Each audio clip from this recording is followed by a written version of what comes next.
In other news, President-elect Trump issued another strong warning to Hamas to free the hostages in Gaza. Wendy Griffith has that story and more from the CBN newsroom. Wendy? That's right, Gordon. As hostage negotiations continue in Qatar, Mr. Trump's envoy says the pressure is making an impact. CBN News Middle East correspondent Julie Stahl has that story. President-elect Donald Trump is repeating his warning to Hamas if the terror group doesn't free all the hostages. If they're not back by the time I get into office, all hell will break out in the Middle East. And it will not be good for Hamas, and it will not be good, frankly, for anyone. All hell will break out. Trump's Middle East envoy says those threats have given new urgency to negotiations over a hostage deal. What he said he expects, the red lines he's put out there, that's driving this negotiation. Trump expressing anger over Hamas's treatment of the hostages. Beautiful girl where they threw her in the car, pulled her by her ponytail and threw her in the car like she was a sack of potatoes. I said, what happened to her? Sir, she's dead. Like a 19, 20-year-old beautiful girl. They should have never taken her.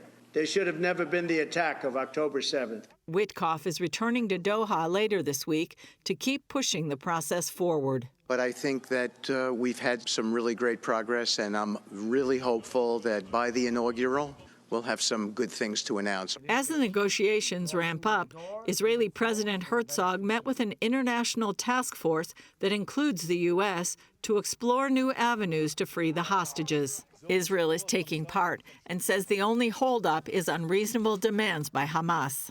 There is a major scar in our nation. If there is a major scar in the face of the earth, it's the issue of the hostages. We want them back home as soon as possible. It's a huge task. Hamas is the only reason and the only obstacle to the release of hostages, including children, babies, men, women.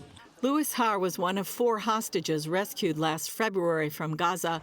He remembers the winter rains that the current hostages are experiencing now. We had several blankets on us, and we even felt this penetrating cold in our bones, and it was very, very difficult. Michael Levy's brother Or is still a hostage.